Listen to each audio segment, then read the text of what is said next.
vandaag in Spirit 2000 in gesprek met de Amerikaanse filmmaker Jon Jost. Amerikaan, maar woonachtig in Rome.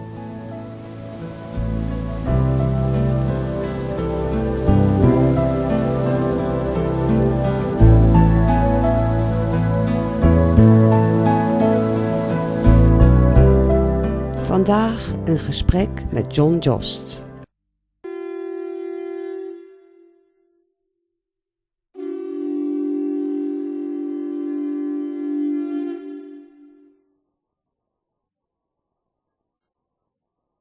The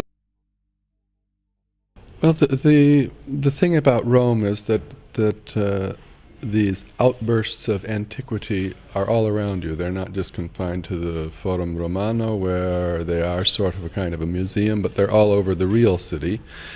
And I think people cannot, and certainly I cannot, walk by these without attempting to understand what was it like to live then. And so you have this constant impression of history, of a living history. It's not like you go to a museum and it's dead. It's alive around you. And yes, I have I don't know what to call it, a fascination, but these old antique leftovers are still alive because they force themselves on you, and they force you to think, what was it like to be here 2,000 years ago? And so this history becomes a living aspect. And I think most people who go to Rome, that's one of the impacts that Rome has on them. It's the only city I know of where the antiquity is so large, the leftovers of it is so large and still so embedded in a living city that it becomes part of the living city, and you have to cope with it. And this I find, for me, that's one of the reasons I live there, is because I like being confronted with this. I like having to be forced to consider 2,000 years of history.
Most of it has to do with structural, because as a person who studied architecture, is the basic structural elements of architecture the same around the world, because until modern times you were sort of forced by the combination of building materials available locally and what you could do with them. You were sort of forced into, okay, you've got pillars, you've got cross pieces, you can put them in a square, you can put them round, and temples, usually are symmetrical and often round.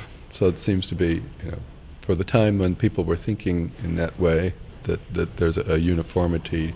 Like a mosque isn't that different from a Christian church, even though structurally.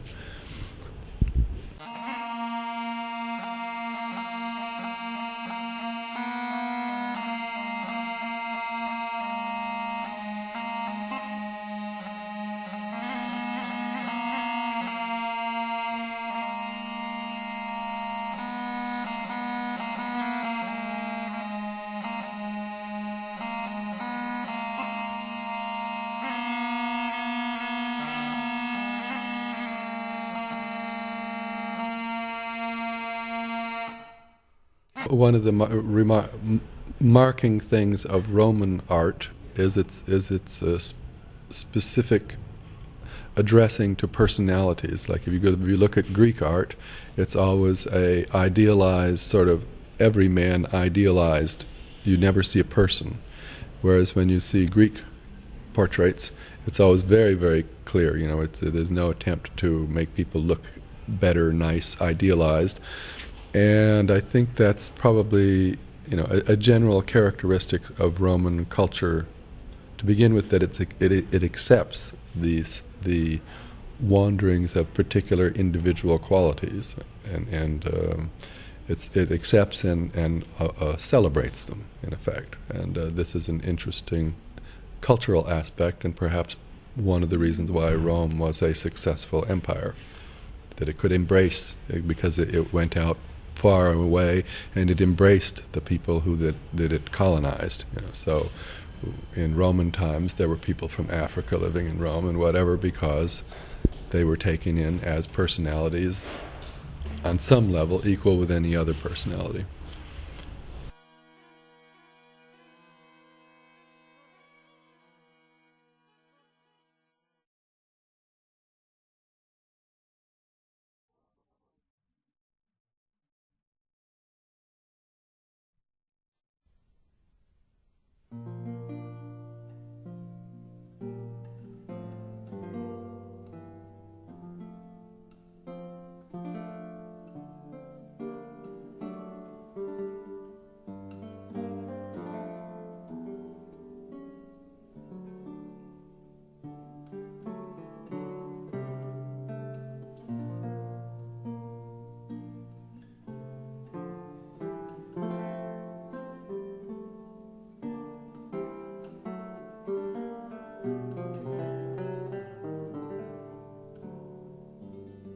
Well, I definitely live in Rome because I get enormous feelings out of these things. I like being.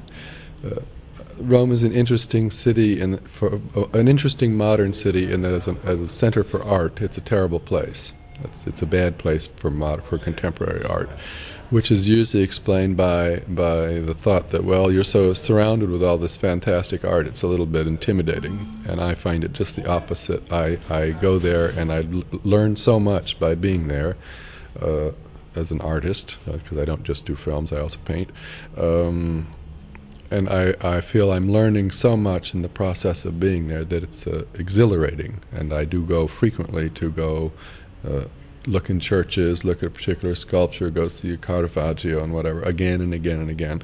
And I get enormous, it's a pleasure, and I think I'm learning things from it constantly. And what's one of my motivations for being there is to be confronted with not one but many, many artists who were operating at the peak level.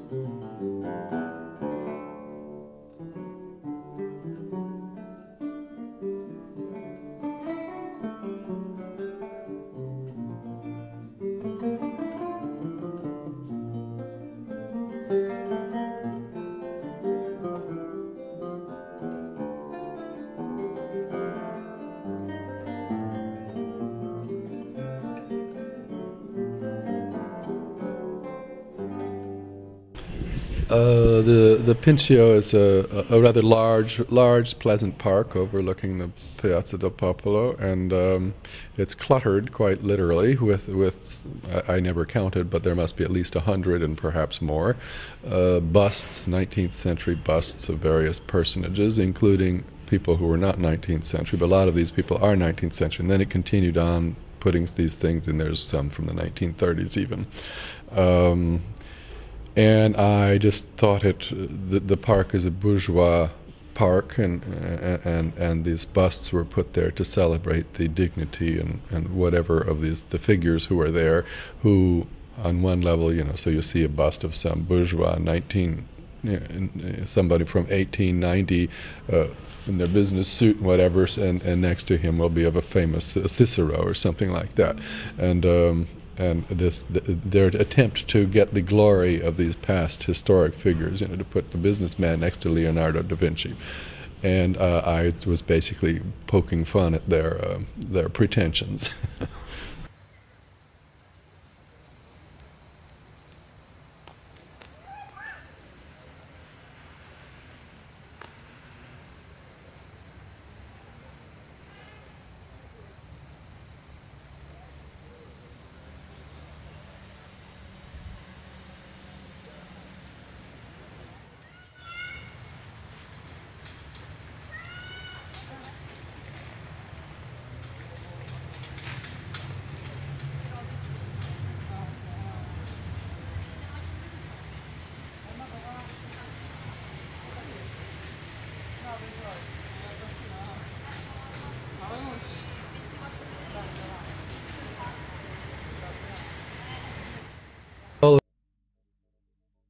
Historically, it's a 19th century place, and yes, life begins, our sense of history life encroaches on our sense of history.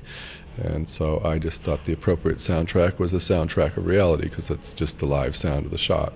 And then the next sequence is modern day Rome.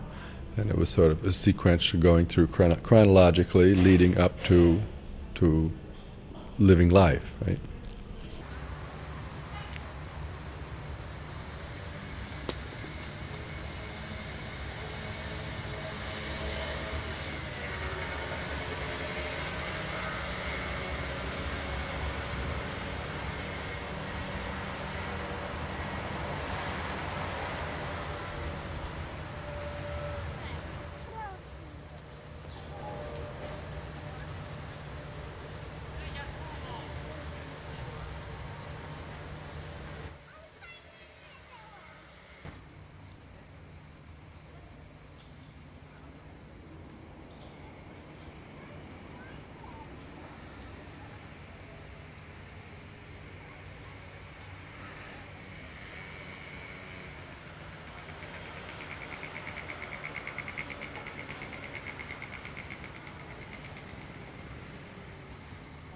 Well, in this case, I used it very unlike I would normally use music, because I was making this for television, and things that I might have otherwise left silent, I thought I did not dare leave silent. But all the music was taken, like the earliest music was some group's speculation on what Imperial Roman music might have been, based on analyzing pictures of the instruments and other kinds of music. Of course, there was no written example, so they just had to guess. And I went through, and each of the music used is music from the period of the Baroque music is from the Baroque period, of course. And I mean, I'm a little. I don't like the way I use the music in this. I think it works. I think it works fine, but it's not the way I generally would use music. And I only did it because I felt I had to, because of knowing that my audience was a TV audience, and also knowing the people paying me $10,000 to put this together would not appreciate silence. So I just cynically put it in. There are some places where I would use it, but in general I used it much more than I might normally use music.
that for me, I don't have an on-off switch. I have to tell myself, okay, I'm going to go shoot, but I can't just instantly start shooting. I have to start getting into the right mood and the right frame of mind, which might take a day or two, actually. I mean, I can't just say, okay, you must go shoot. If I'm not already tuned to it, it might take me a few days of just walking around looking. And then it's not so much, it's an emotional process, and it is intellectual, but it's not intellectual in the intellectual part has been absorbed a long time ago, so it's more, I think it's more like being a musician. That you practiced, you learned, you did all your years of experience, and now you pick up your instrument and you play.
It was a bit that there are a handful of roads leading into Rome or out of Rome, depending on how you look at it, which are walled on both sides. There's a handful of these type of roads, which many tourists never see because they're unless they come in the city that way. And I always found these roads rather mysterious, in part because you don't get to see what's on the other side of the wall. That you just use their roads that line large estates. And they usually lead to a portal, and their entry in and out of a city. And my thought was to use these roads as a metaphor for what the whole film was about, which is a kind of vortex, the vortex of history which Rome confronts you with. So the shots of the road lead to one of these portals, and then with the computer I made a frame, so you then, as you go through one door, you merely enter another one of these roads that comes to another portal, and it keeps repeating. Also, it gets faster and faster. So I was trying to build the sense of falling into this vortex of history.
Well, I mean that sort of in as a counterpoint to many people these days regard video, particularly this digital video, these small cameras, as basically a tool to make a 16mm movie with that's cheaper and easier to do.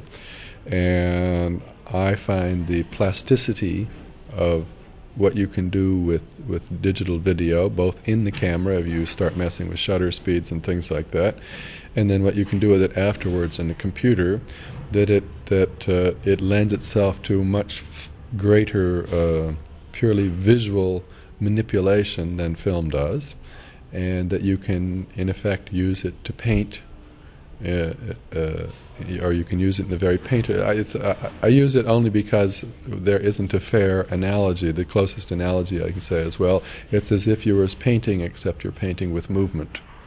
And you can do that with digital video, and most people don't bother to do that.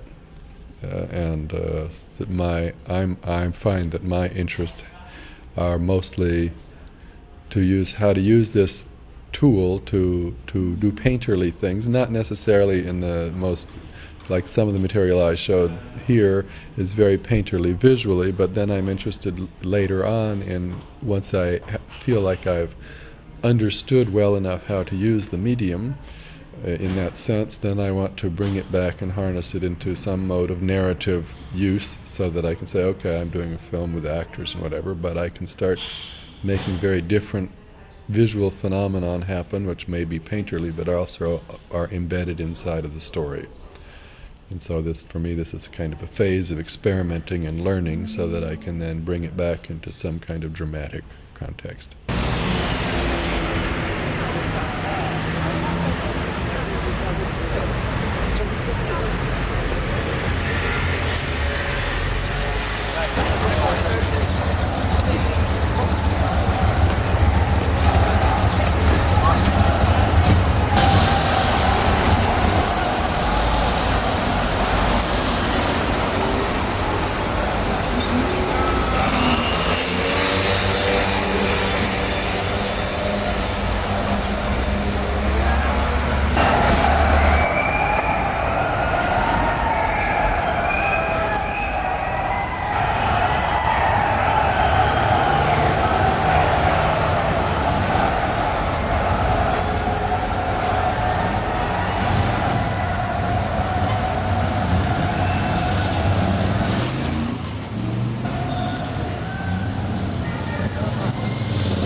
U zag fragmenten uit Roma, un ritratto in professorio.